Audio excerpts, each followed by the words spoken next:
안녕하세요. 제가 몇 년 전에 결혼 준비를 하면서 정말 황당한 일을 겪었습니다.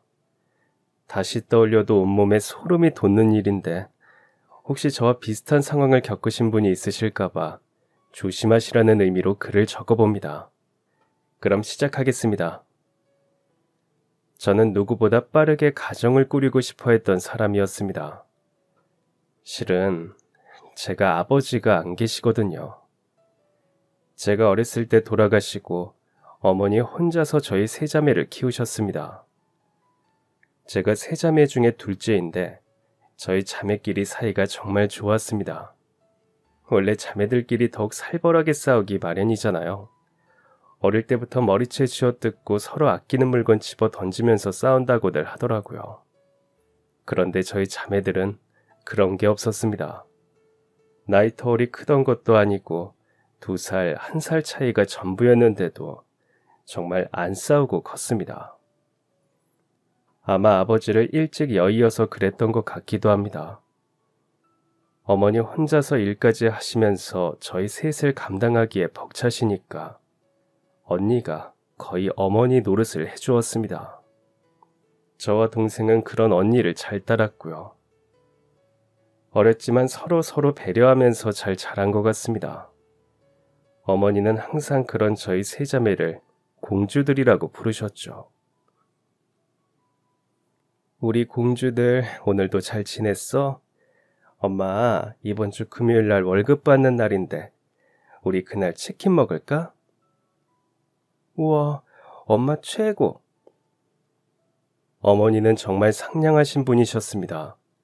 혼자 아이 셋을 키우는 게 분명 힘드셨을 텐데 힘든 내색 한 번을 안 하고 언제나 저희한테 웃는 모습을 보여주시던 분이셨죠. 언제나 저희를 1번으로 생각하셨고 저희를 위하는 마음이 가장 크신 분이셨습니다. 어릴 땐 잘 모르다가 중학생쯤 되니까 그런 어머니가 혼자서는 여러 가지로 많이 힘드시겠다는 걸 알 수 있었습니다. 셋을 키우려면 학비도 많이 들 테고 식비도 적지 않을 거고 이래저래 돈 나가는 게 많겠다는 생각이 들더라고요. 어머니께서 일주일에 하루도 안 쉬고 열심히 일하시는 게 다 저희 때문이라는 것도 잘 알고 있었고요. 그러다가 우연히 무슨 드라마를 보게 되었는데 내용이 참 막장이었습니다. 정상적이지 않은 가족의 모습을 그려낸 자극적인 드라마였죠. 그 드라마를 보는데 문득 그런 생각이 들더라고요. 어머니가 만약에 결혼을 하지 않으셨다면 행복하지 않았을까 하는 생각이었죠. 결혼을 하지 않았다면 혼자서 저희를 키우실 일도 없을 거 아니에요. 그럼 훨씬 예쁘게 꾸미시고 더 멋진 세상을 경험하지 않으셨을까 하는 생각이 들었습니다. 그래서 한 번은 어머니께 이렇게 여쭤봤습니다. 엄마는 결혼한 걸 후회해요? 뭐? 지선아, 왜 그런 질문을 하니? 제 질문에 빨래를 개던 어머니는 깜짝 놀라셨습니다. 그래서 저는 제가 생각한 것을 그대로 말씀드렸죠. 결혼을 하지 않았다면 엄마가 이렇게 힘들게 살지 않았을 테니까요. 엄마는 그림을 참 잘 그리니까 어쩌면 멋진 화가가 되었을지도 모르잖아요. 우리 셋을 키우지 않았다면 엄마가 더 행복했을지도 모르고요. 어머니는 손에 쥐고 계시던 빨랫감을 내려놓으셨습니다.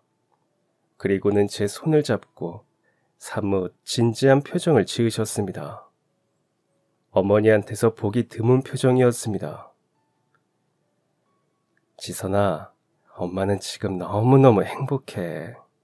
너희가 없는 삶은 상상해 본 적도 없어. 엄마가 태어나서 한 일 중에 제일 잘한 일이 뭔지 알아? 뭔데요?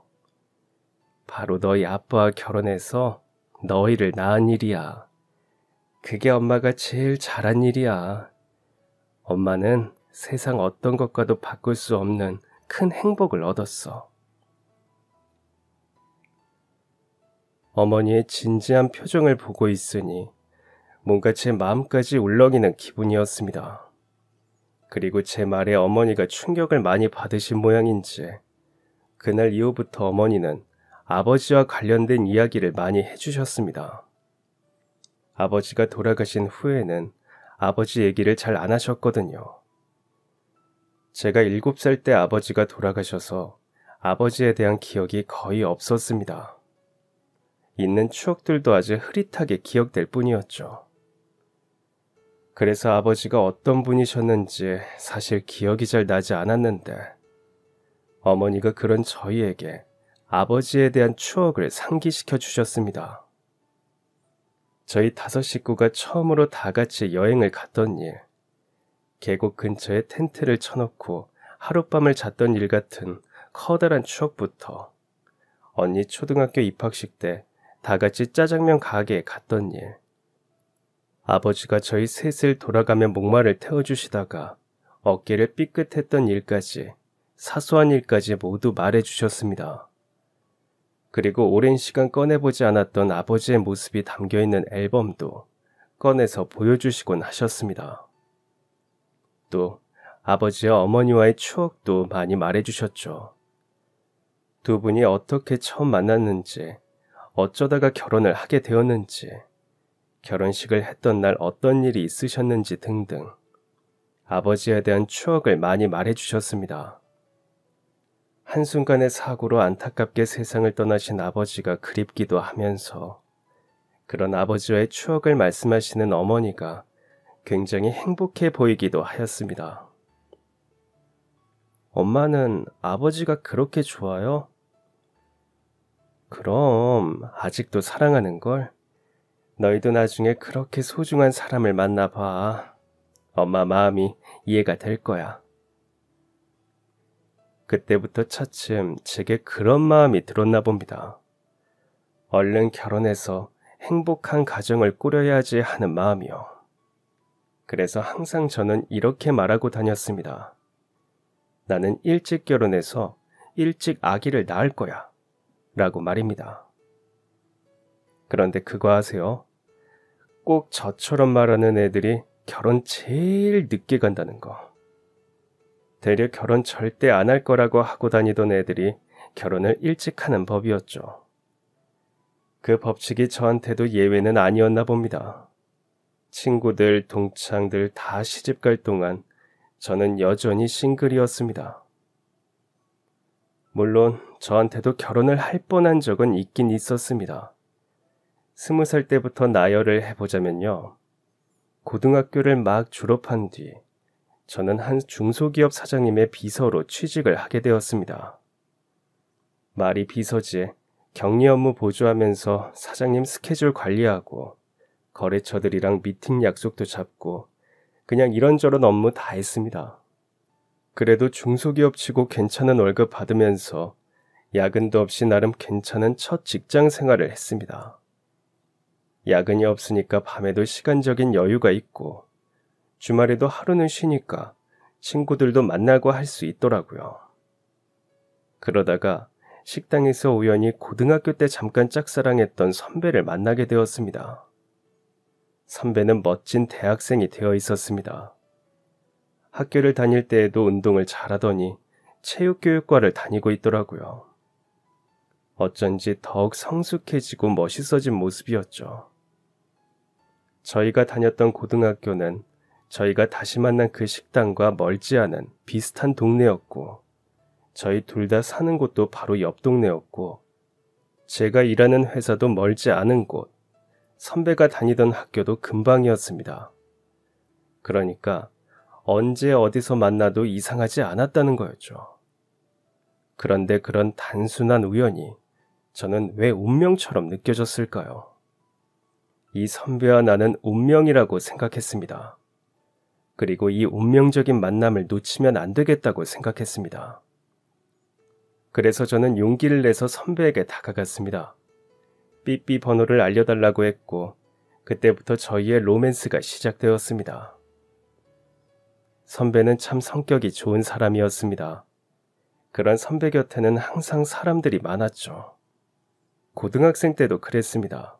학년 상관없이 인기가 정말 많았고 운동도 잘하고 성격이 시원시원해서 남자들에게도 인기가 많았죠. 대학생이 되어서도 선배 인기는 여전한 듯 했습니다. 학업도 소화해야 하고 동아리도 하고 과 모임도 해야 하는 선배는 언제나 약속이 많고 바쁜 사람이었습니다. 하지만 저는 포기하지 않았습니다. 꾸준히 선배한테 연락을 하면서 만남을 가지려고 노력했고 그 결과 삐삐 번호를 받은 지 보름 만에 선배를 만나게 되었습니다. 그것도 단둘이 말이죠. 그때 새로 나온 영화를 보러 둘이 영화관에 갔습니다. 영화가 무슨 내용인지 기억도 안 날 만큼 정말 긴장을 많이 했습니다. 지선아, 배 안 고파? 밥 먹으러 갈까? 아, 좋아요. 고파요, 배. 선배 얼굴을 마주하고 밥을 먹으니 밥이 코로 들어가는지 입으로 들어가는지 모르게 먹었습니다. 그러다가 문득 궁금하더라고요.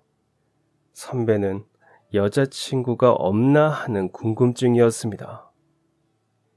하기사 여자친구가 있다면 저랑 단둘이 시간을 보내지 않았겠지만 그래도 확실히 알고 싶었습니다. 언제 물어볼까 타이밍만 보다가 대화에 집중도 못하고 헤어질 시간이 되고 말았습니다. 선배가 바로 옆 동네이니까 저를 집까지 데려다 주었습니다. 저희 집 앞에서 우물쭈물 하다가 용기를 내서 물어봤습니다. 뭐? 여자친구? 당연히 없지. 없으니까 지선이 너랑 영화도 보고 밥도 먹었지. 얼굴이 폭발하는 줄 알았습니다. 순식간에 달아오른 제 얼굴과 터질 듯한 심장은 진정될 줄을 몰랐고 그렇게 도망치듯 집으로 뛰어 들어갔습니다. 언니한테 말하니까 그건 고백이나 다름없는 거 아니냐면서 둘이 호들갑을 떨어댔습니다. 이제는 나도 더 적극적으로 다가가도 되겠다고 생각했죠. 이틀 뒤 제가 먼저 선배한테 연락을 했고 저희는 일주일 만에 다시 만나서 밥을 먹었습니다. 보다 편해진 분위기였습니다. 모든 것이 다 잘 될 것만 같았죠. 첫사랑과 사랑이 이루어지는 건가 하는 환상에 젖어 있었습니다. 그렇게 5번의 데이트를 더 했습니다. 그런데 어느 날 선배가 급히 만나자고 했습니다. 오밤중에 말이죠. 언니는 고백하는 게 분명하다면서 해가 다진 한밤중에 제 입술에 립글로즈까지 발라줬습니다. 저는 떨리는 마음으로 집 근처 공원으로 향했습니다. 하지만 그날 제가 들은 것은 고백이 아니었습니다. 바로 지선아, 나 영장 나왔어. 누가 머리를 한 대 친 기분이었습니다. 머릿속이 댕 하고 울렸습니다. 뭐라 말해야 할지 모르겠어서 잘 다녀오라고 하고 집으로 돌아왔습니다. 남자친구도 아닌 선배의 길고 긴 복무 기간을 기다려줄 용기는 없었습니다. 그 정도의 사이는 아니라고 생각했습니다. 그렇게 첫사랑과의 짧은 만남은 끝이 나게 되었습니다. 그로부터 2년 동안 그 누구와도 좋은 인연을 맺지 못한 채 살아갔습니다. 2번 정도 소개팅을 한 적이 있었는데 마음이 안 맞아서 인연을 이어가지 못했습니다. 그러던 어느 날 고등학교 동창 친구와 술 한잔을 하다가 친구가 아는 오빠를 우연히 만나게 되었습니다. 그런데 그 남자가 제가 마음에 들었는지 집요하게 연락을 하더군요. 어딘가 껄렁해 보이기도 하고 부지런한 사람이 아닌 것 같아서 거리를 두려고 노력했습니다. 그런데 제 퇴근 시간에 맞춰서 제가 일하는 곳까지 찾아오고 그때마다 꽃 한 송이씩을 꼭 사오더군요. 저에 대한 마음이 진심인 것 같아서 좋은 관계를 맺게 되었습니다. 아주 잘못된 선택이었죠. 만약 제가 지금 그때의 저를 만난다면 도시락 싸들고 쫓아다니면서 그 남자 만나지 말라고 말렸을 겁니다. 아주 악질이 따로 없었거든요. 1년 정도 만나면서 마음고생을 정말 많이 했습니다. 제가 본 첫인상처럼 남자는 아주 게으름뱅이가 따로 없었습니다. 뭐 하나를 진듯하게 할 줄도 모르고 노력도 안 하는 사람이었죠. 그 남자가 첫 연애 상대였던 순수했던 저는 남자에게 간이고 쓸개고 다 빼줄 것처럼 아주 헌신적이었습니다. 걸핏하면 아르바이트를 그만두었던 그 남자를 대신해서 데이트 비용을 전부 다 제가 냈었죠. 밥값도 커피값도 전부 다 제가 부담했습니다. 그리고 어느 순간 정신 차려보니까 제가 그 남자 용돈까지 챙겨주고 있더라고요. 마치 엄마처럼 말이죠. 남자는 항상 달콤한 말로 제 마음을 움직였습니다. 네가 최고다. 너밖에 없다. 네가 있어서 힘이 난다 등의 말들로 저의 지갑을 열었던 겁니다. 바보같이 순진무구했던 저는 고시 공부를 할 거라는 그 남자에게 학원비까지 가져다가 바쳤습니다. 그 학원비를 치장하는 데 썼다는 걸 나중에 알게 되었지만 말이죠. 1년 동안 그렇게 호되게 당한 저는 마음도 돈도 잃고 이별을 했습니다. 비싼 인생 경험을 했다고 하기엔 가슴이 쓰릴 만큼 아픈 경험이었죠. 그때부터 또 한동안 이성과 인연을 맺지 않고 살았습니다. 그러다 27살 때 또 한 사람을 만나게 되었죠. 긴 인연은 아니었습니다. 거래처 사람으로 만났는데 사람이 올바르고 정직하더라고요. 그래서 좋은 감정을 가지고 만나게 되었는데 6개월 정도 만나다가 헤어지게 되었습니다. 사람이 좋다고 해서 모든 게 잘 맞지는 않더라고요. 제 짝이 아니라는 생각이 들어서 헤어졌습니다. 그리고 또 저는 혼자 살아갔죠. 제 나이 어느덧 30이 되었습니다. 주변 친구들은 거의 다 결혼을 하고 어떤 친구들은 아이를 둘, 셋 낳기도 했습니다. 아무리 결혼 생활이 힘들다더니 아이 키우는 게 너무 힘들다더니 하는 이야기를 들어도 저는 결혼하고 싶다는 생각이 가득했습니다. 20살 때부터 시작된 직장 생활로 나이 30에 벌써 10년 차 직장인이 되어 있었고 그만한 경력과 함께 돈도 많이 벌고 많이 모았지만 항상 제 마음에는 허전함이 있었죠. 누군가와 사랑에 빠져서 좋은 만남을 가지고 가정을 꾸리고 싶다는 생각이 강했습니다. 그렇다고 아무나 만나고 싶지는 않더라고요. 왜 못 모를 때 결혼해야 한다고들 하잖아요. 나이 들면 들수록 눈만 높아진다고요. 딱 그 꼴이었습니다. 누가 소개팅 해준다고 해도 영 내키지가 않고 말이죠. 그러던 어느 날이었습니다. 저희 언니가 결혼을 이른 나이에 해서 저한테 2명의 조카가 있었습니다. 제가 30일 때 조카들은 초등학생이었죠. 하루는 언니가 일이 생겨서 제가 조카들 학교를 도와줘야 하는 상황이었습니다. 둘 다 여자애들이라서 언니가 조카들을 정말 공주처럼 키웠거든요. 초등학교 3학년 때까지 등하교를 도와줬습니다. 아무튼 둘째가 막 초등학교 입학했을 때라 언니가 항상 등하교를 봐주다가 제가 하루 맡아주기로 한 거였죠. 조카들 학교 앞에 도착했는데 교문 앞에 엄마들이 엄청 많았습니다. 그 틈에 껴서 우리 조카들 언제 나오나 기다리고 있었죠. 그런데 입학한 지 얼마 안 되어서 그런지 담임 선생님께서 교문까지 아이들을 데리고 나와주시더라고요. 그리고 1학년 1반 이런 식으로 적힌 종이까지 들고 나오셨습니다. 그런 선생님 뒤에 쭉 서 있는 아이들이 병아리처럼 귀여웠죠. 저희 조카가 5반이라서 선생님들이 들고 나오는 종이만 유심히 보고 있었습니다. 그때 1학년 5반이라고 적힌 종이를 든 선생님이 교문 쪽으로 걸어왔죠. 그 뒤를 보니 저희 조카가 보였습니다. 신나게 손을 흔들고 교문을 빠져나오기를 기다렸습니다. 그런데 다시 한번 조카의 담임 선생님한테 눈길이 가더라고요. 다른 선생님들은 다 여자였거든요. 그런데 5반 선생님만 남자인 겁니다. 그게 눈에 띄어서 한 번 더 시선이 갔는데 저는 순간 제 눈을 의심했습니다. 잘못 봤나 싶어 한참을 바라봤습니다. 고등학생 때 제가 짝사랑을 했던 그 선배. 20살 때 좋은 인연이 될 뻔하다가 군대를 간 바로 그 선배가 제 눈앞에 있었습니다. 제 조카의 담임 선생님으로 말이죠. 저도 놀라고 선배도 놀랐습니다. 조카가 저한테 뛰어와서 안기는 것도 모를 정도로 많이 놀랐죠. 인사라도 할까 싶다가 다른 엄마들의 보는 눈이 많아서 눈인사만 살짝 하고 조카 손을 잡고 집으로 돌아왔습니다. 그날 밤 선배의 잔상이 아른거리더라고요. 예전 모습 그대로였습니다. 저녁하고 선생님 준비를 한 건가? 원래 선생님이 꿈이었나?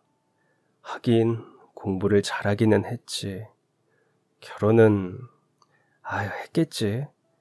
하는 생각들이 꼬리를 물어 머릿속에 가득했습니다. 그 이후 다시 조카 학교에 갈 일이 없으니까 다시 못 만나겠거니 했습니다. 그런데 딱 이틀 뒤 동네 카페에서 우연히 선배를 다시 만나게 되었습니다. 지선아, 오랜만이네? 오랜만이네요, 선배. 잘 지냈어? 네, 선배, 선생님 된 줄은 몰랐어요. 저녁하고 바로 준비해서, 나도, 근데, 몰랐어. 네가 소은이 엄마인 줄. 결혼 일찍 했나봐? 네? 제가 무슨 소은이 엄마예요. 오해를 해도 아주 단단히 오해를 하고 있었더라고요. 교문에서 저를 만난 뒤 이틀 동안 선배는 저를 애엄마로 착각하고 있었던 겁니다. 제 조카가 제 딸인 줄 알았나 봐요. 학기 초라서 아이들 부모님 얼굴을 모르니까 저를 엄마로 착각했던 거였습니다. 그게 너무 웃겨서 둘 다 한참을 깔깔대면서 웃었습니다. 진짜 웃기다.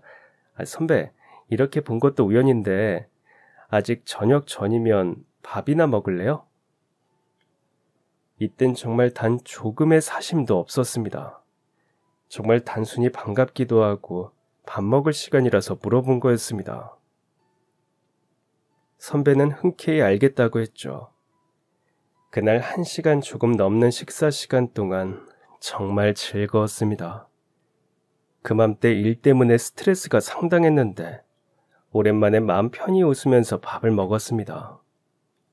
그리고 그날 이후 자꾸 선배가 생각이 나더라고요. 옛날에 좋았던 감정 때문에 일어나 싶었습니다. 그러던 어느 날 선배가 동네에 괜찮은 식당을 찾았는데 같이 먹을 사람이 없다면서 밥을 먹자고 연락을 했습니다. 그리고 그날 확신했죠. 제가 여전히 그리고 다시 선배를 좋아하고 있다는 것을요.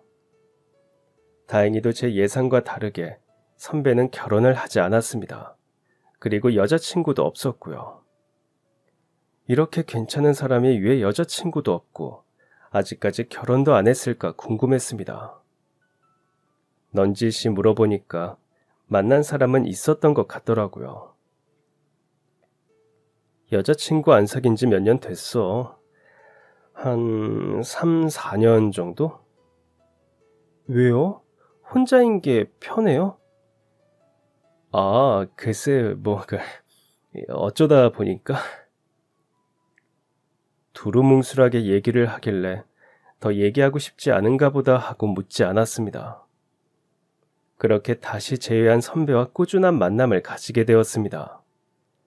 마치 20살 때로 돌아간 듯 했습니다. 같이 밥도 먹고 영화도 보고 쇼핑도 하면서 시간을 보냈습니다. 그렇게 석 달을 만났는데 글쎄 고백을 안 하더라고요. 석 달 동안 일주일에 한 번, 못해도 열흘에 한 번은 만났는데 언제 고백하나 싶었습니다. 석 달 정도면 슬슬 고백할 때가 아닌가? 제가 연애를 안 한 지 너무 오래되어서 감을 잃었나 싶더라고요. 혹시 나만 좋아하고 선배는 별 생각이 없나 싶기도 했고요. 아니면 고백 안 하고 자연스럽게 연인으로 발전하는 경우도 있다던데 혹시 그런 건가 생각하기도 했고요. 그런데 그건 아닌 것 같더라고요. 손도 한 번 안 잡았었거든요. 석 달을 지나 어느덧 넉 달을 넘기게 되었습니다. 그때부터는 점점 답답해지더라고요.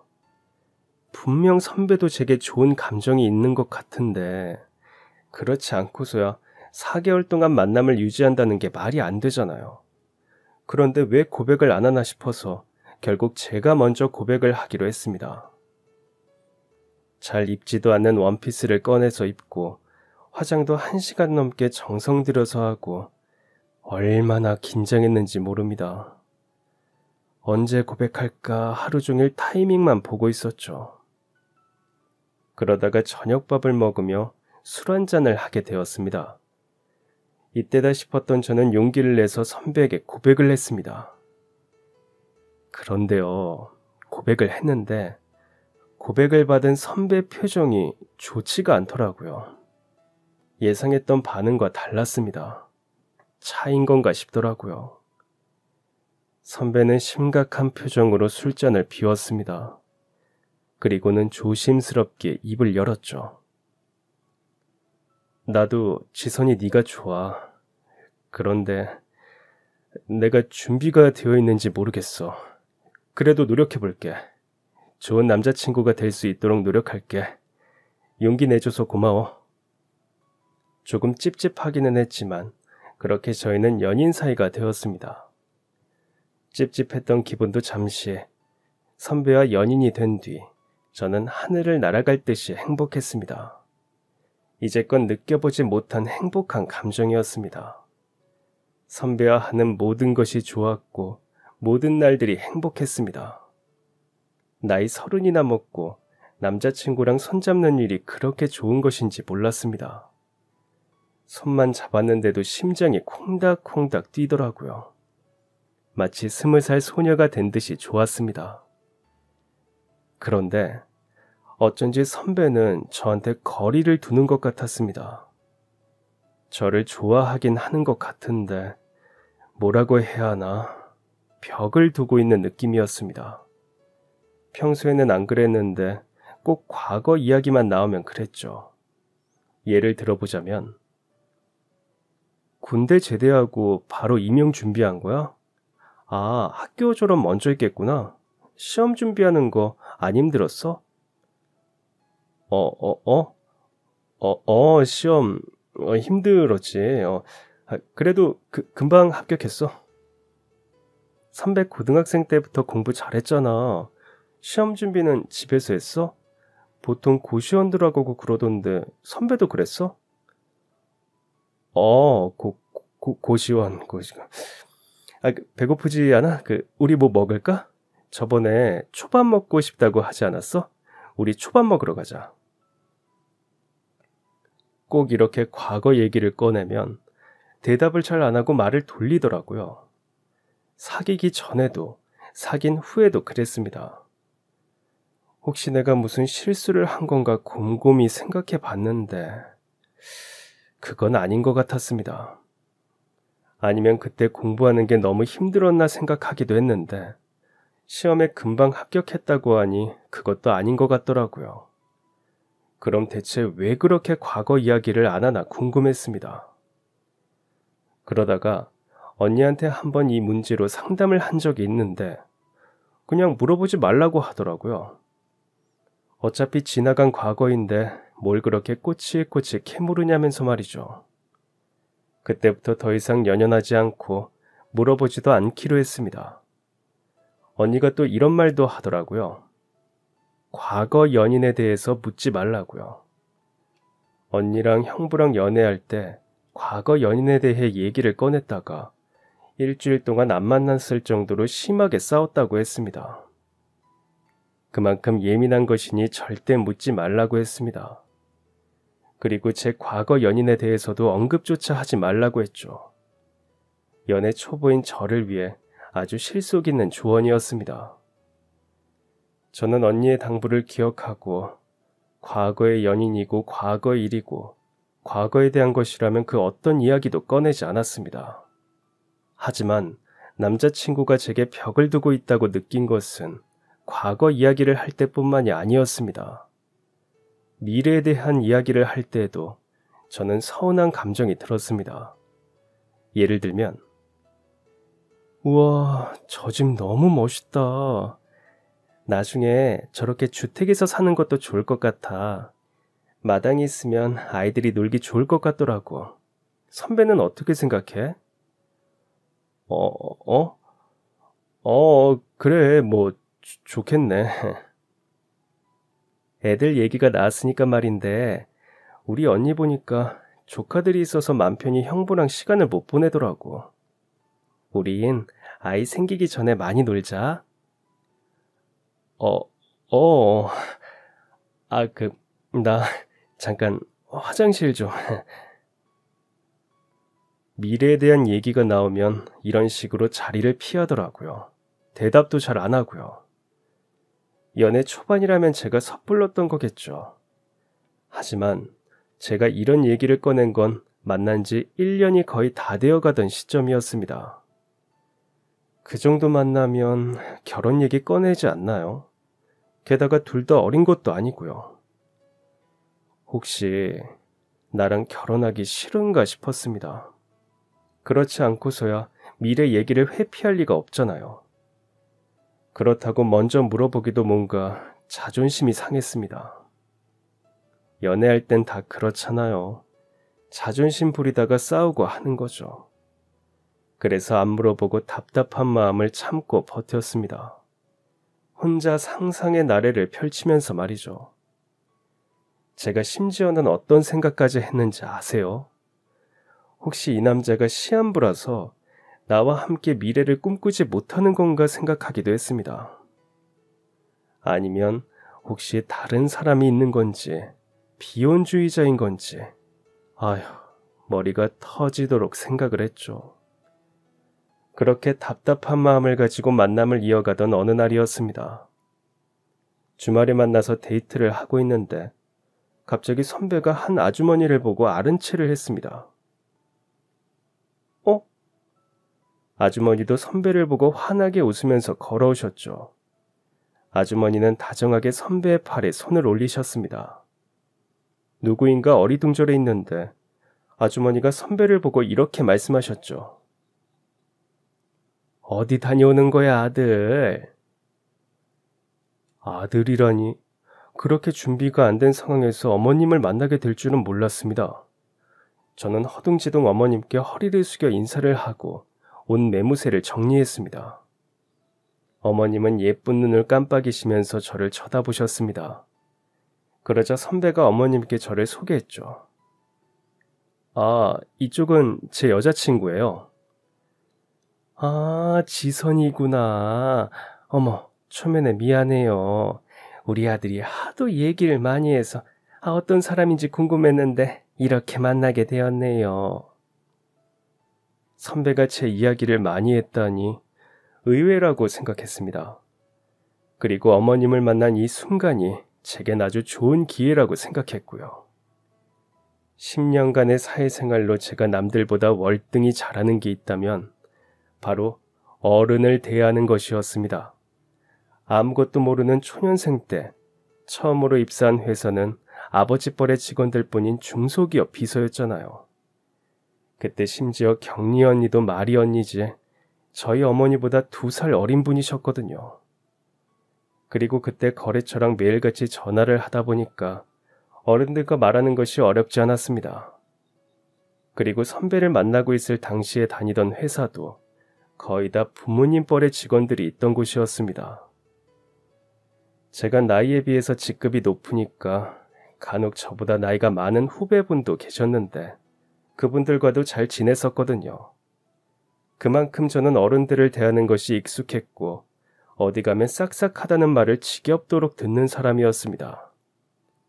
그러니까 어머님을 만난 것이 제겐 행운이었죠. 이참에 어머님께 점수 좀 따야겠다고 생각했습니다. 이제 와서 생각해보니 제가 선배를 참 많이 좋아했네요. 아무튼 저는 어머님을 붙잡고 식사 전이면 같이 식사를 하자고 했습니다.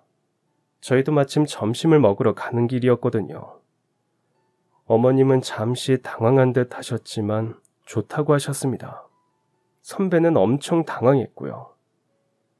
그렇게 저희 세 사람은 식당에 가게 되었습니다.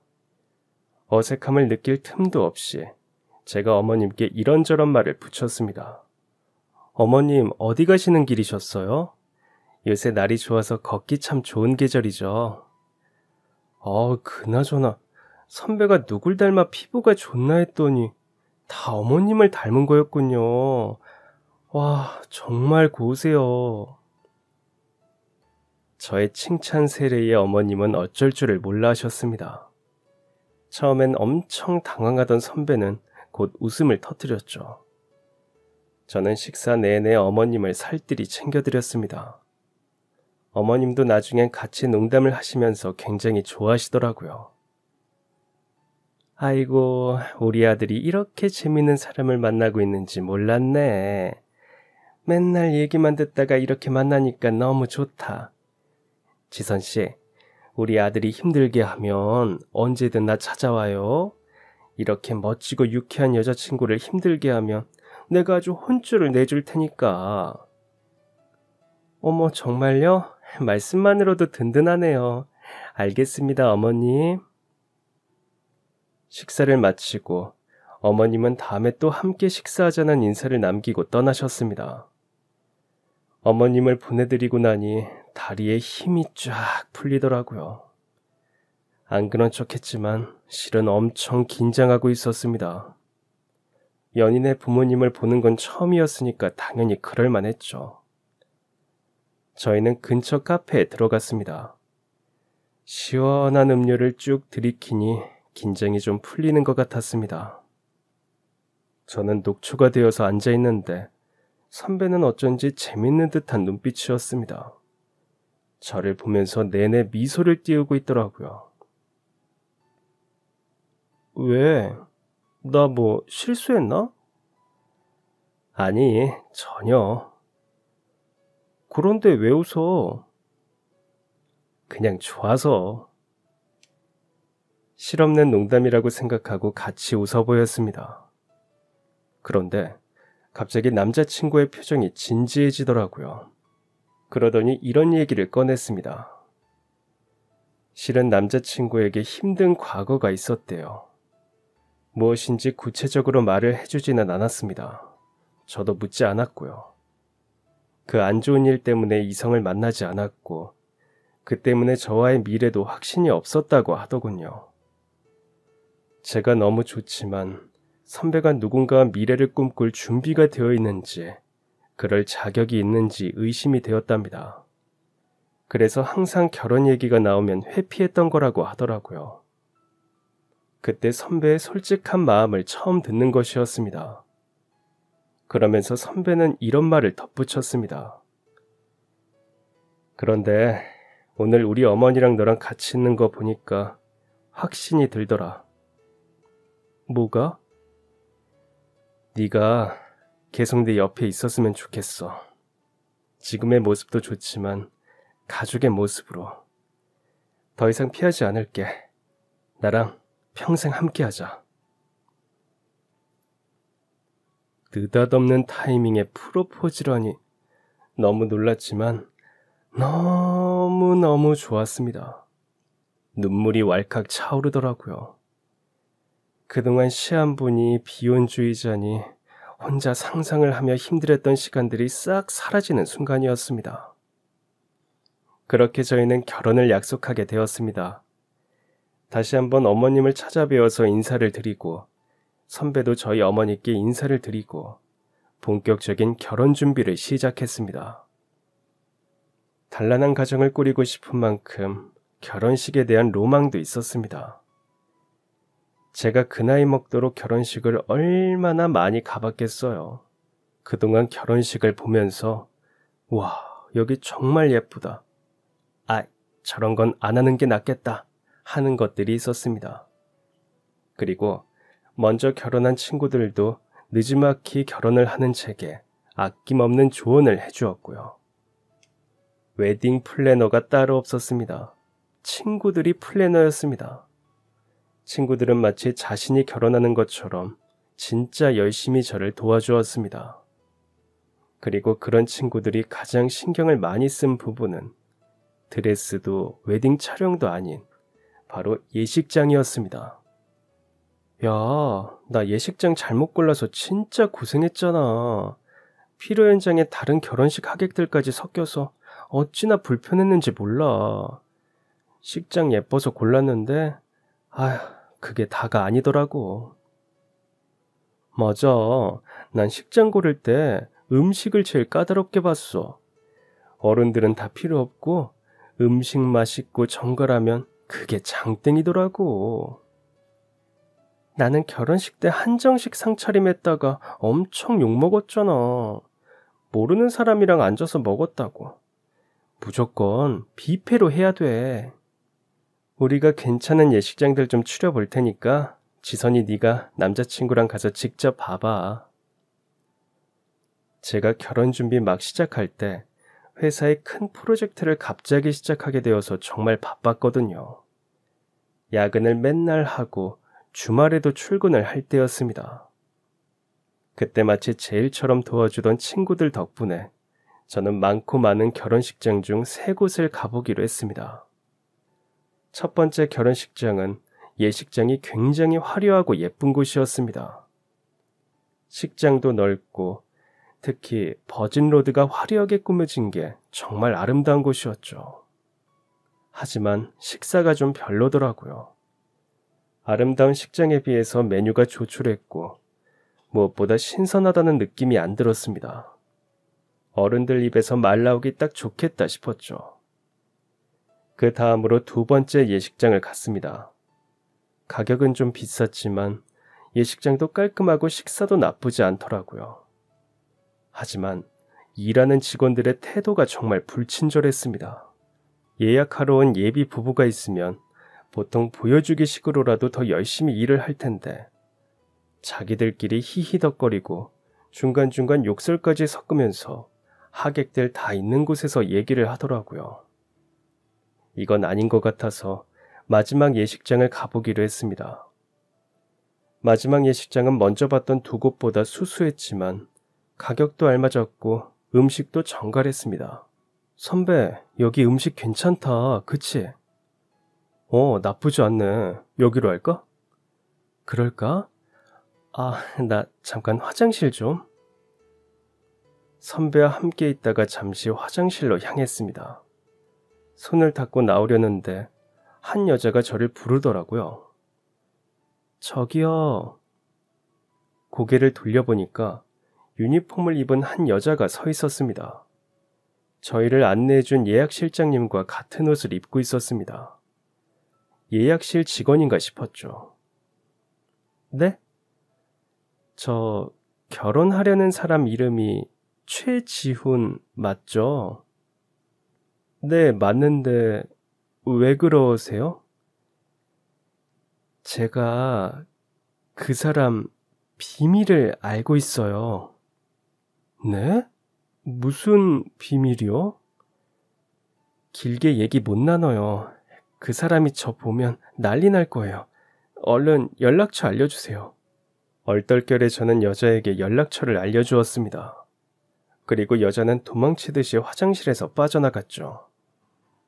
그 상황이 어리둥절하기만 했습니다. 저 여자가 선배의 무슨 비밀을 알고 있다는 건지도 모르겠고 설령 비밀이 있다고 한들 어떻게 알고 있는지도 알 수 없었습니다.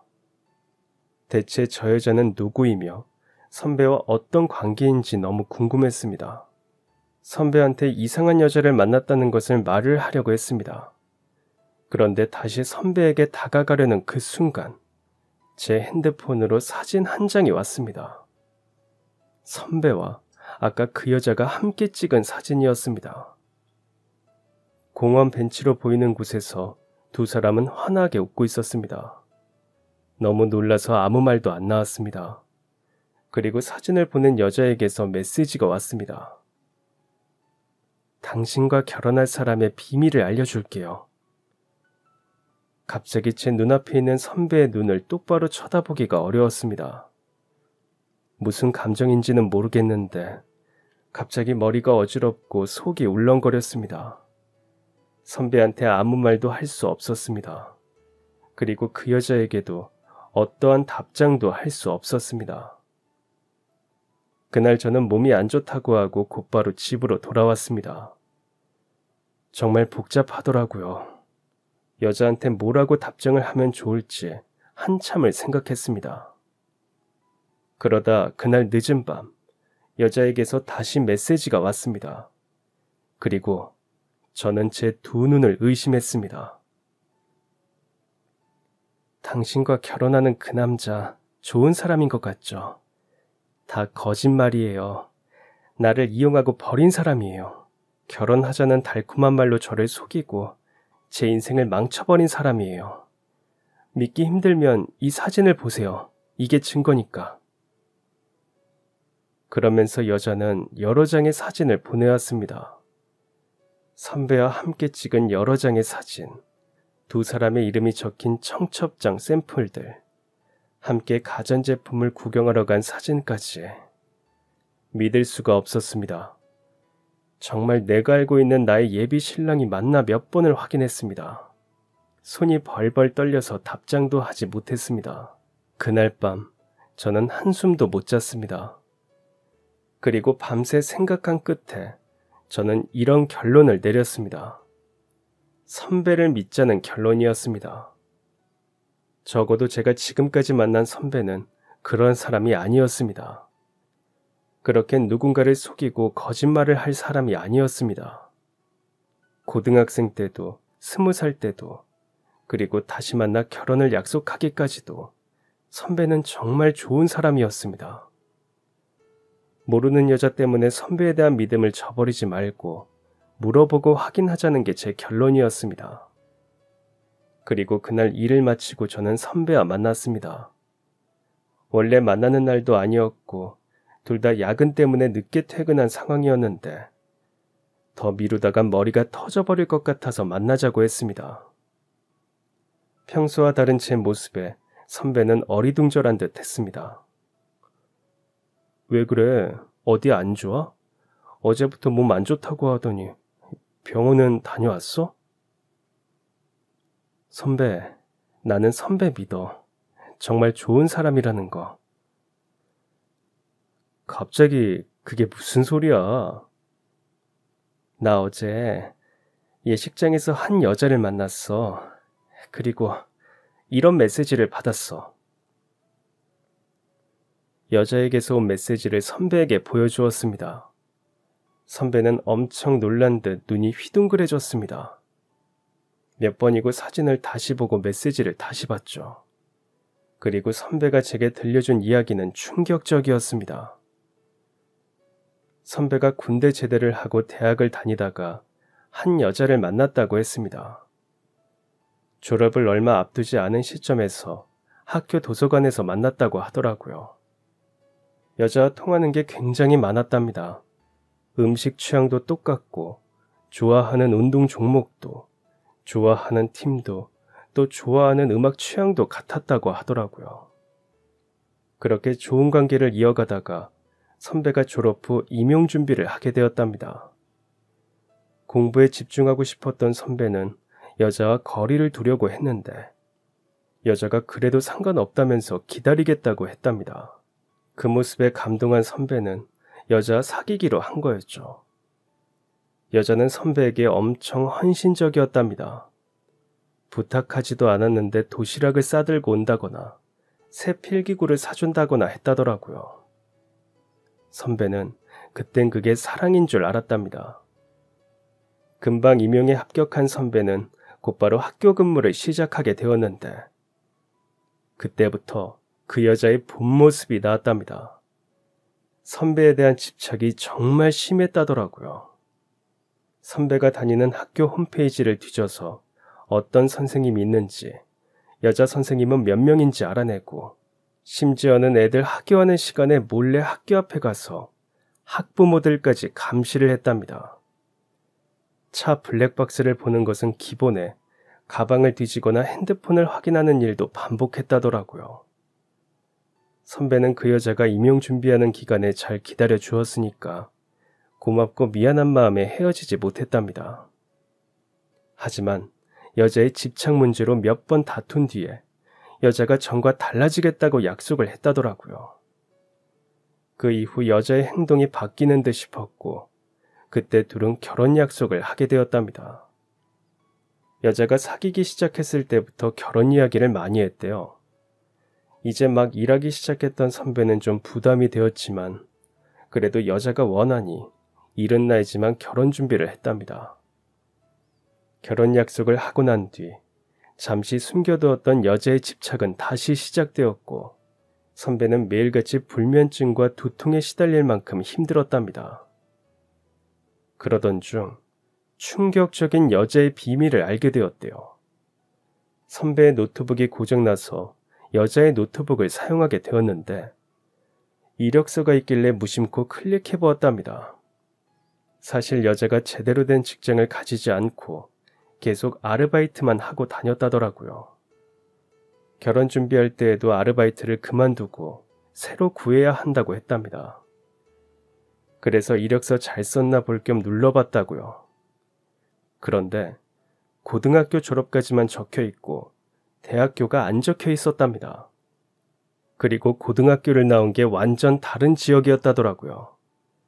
선배에게는 서울에서 태어나 자랐다고 했다는데 초중고 모두 충청도였답니다.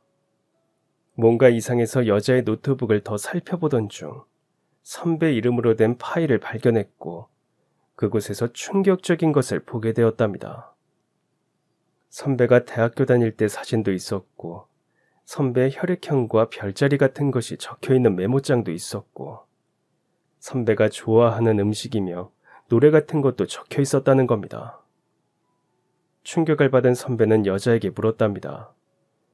그런데 알고 보니 여자는 선배가 대학 시절 가끔 가던 학교 근처 식당 아르바이트생이었답니다. 거기서 선배를 알게 되었고 선배에게 반한 여자는 몰래 선배 학교에 들어가서 학생인 척을 한 거였습니다. 치밀하게 하기 위해서 그 학교 다른 과 학생들도 만나면서 자기를 그 학교 학생이라고 속였다더라고요. 여자는 출신도 가짜, 학교도 가짜, 심지어 나이도 가짜였답니다. 선배와 동갑이면서 2살 어리다고 거짓말을 했더라고요. 또 선배와 잘 맞았던 건 다 미리 선배의 취향을 알아내서 그런 거였답니다. 모든 사실을 알게 된 선배는 온몸에 소름이 돋았대요. 그런 건 뉴스에나 나오는 이야기인 줄 알았는데 어떻게 이런 일을 당하나 싶어서 머리가 띵해졌답니다. 그런데도 여자는 사랑해서 그런 거라며 이렇게 자기를 버릴 거냐며 울고 화내고 별 난리를 다 쳤다더군요. 결국 믿음을 잃은 선배는 파혼을 하고 여자와 헤어졌답니다.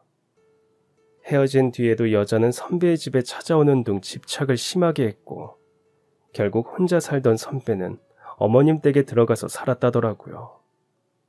그리고 선배는 헤어진 후에도 한동안 불면증에 시달렸다고 했습니다. 그 얘기를 들으니까 왜 과거 얘기를 하는 걸 꺼려했는지 이해가 되더라고요. 그리고 선배를 만난 다음 날 어머님께 연락이 왔습니다. 지선아, 지훈이한테 얘기 들었어. 그 여자 만났다면서? 아휴, 많이 놀랐겠구나. 그때 지훈이가 결혼한다면서 그 여자를 데리고 오는데 느낌이 싸하더라고. 그래서 지훈이 마음이 정말 확실한 건지 몇 번 물어보고 그랬는데 아휴, 그 정도일 줄은 나도 정말 몰랐어.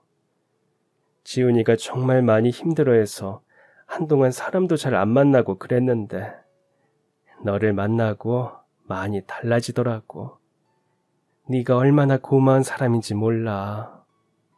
지훈이가 혼자 살다가 그 여자애가 너무 못살게 굴어서 나중엔 지훈이가 우리 집에 들어와 살았거든. 그런데도 우리 집까지 찾아와서 무서운 편지도 보내고 얼마나 협박을 했는지. 그때 받았던 것들 버리지도 않고 아직도 가지고 있어. 그 말을 듣고 저는 곧장 어머님 댁으로 갔습니다. 그리고 그 여자가 과거에 선배와 어머님에게 했던 나쁜 짓들의 증거들을 모조리 모았습니다. 그렇게까지 나쁜 짓을 해놓고 떳떳하게 살아가는 게 용서가 안 되더라고요. 정작 선배는 아직까지도 트라우마를 겪고 있는데 말이죠. 그래서 증거들을 모아 변호사를 만나러 가서 여자를 고소하기로 했습니다. 그리고 그 여자가 일하는 예식장에 찾아가서 대표를 만나 그 여자가 했던 만행을 다 말했죠. 대표도 전혀 모르고 있던 눈치더라고요. 그리고 알고 보니까 그 예식장에서도 자기 신분을 속이고 있었습니다. 이름과 학력을 위조해서 일하고 있더라고요. 대표는 그 사실을 알고 바로 여자를 해고했다고 제게 알려주었습니다. 시간이 많이 흘러서 앞으로 어떻게 진행될지는 모르겠지만 일단 고소장을 넣고 할 수 있을 때까지는 해보려고요. 법이 얼마나 무서운지 알게 해줘야죠. 그날 이후 저와 선배는 열심히 발품을 팔아 저희 조건과 부합하는 예식장을 찾아내서 계약을 했습니다. 그리고 그 이후에는 아무런 문제 없이 결혼식을 잘 올릴 수 있었죠. 지금 저는 뱃속에 예쁜 딸아이를 임신하고 있습니다. 좋은 것만 보고 좋은 생각만 해야 하는데 사연을 적다 보니 저도 모르게 감정이입이 되어서 다시 열이 확 오르네요. 모두 저와 같은 일 겪지 않으셨으면 하는 마음에 글을 적었습니다. 그리고 저희 남편이 겪었던 일 같은 건 절대로 겪으면 안 되겠죠. 결혼 전 액땜했다 생각하고 앞으로 저희 세 식구 예쁘게 잘 살겠습니다. 감사합니다. 그럼 지금까지 사연 들어주셔서 감사합니다. 사연이 재밌으셨다면 구독과 좋아요 부탁드려요. 감사합니다. 안녕히 계세요.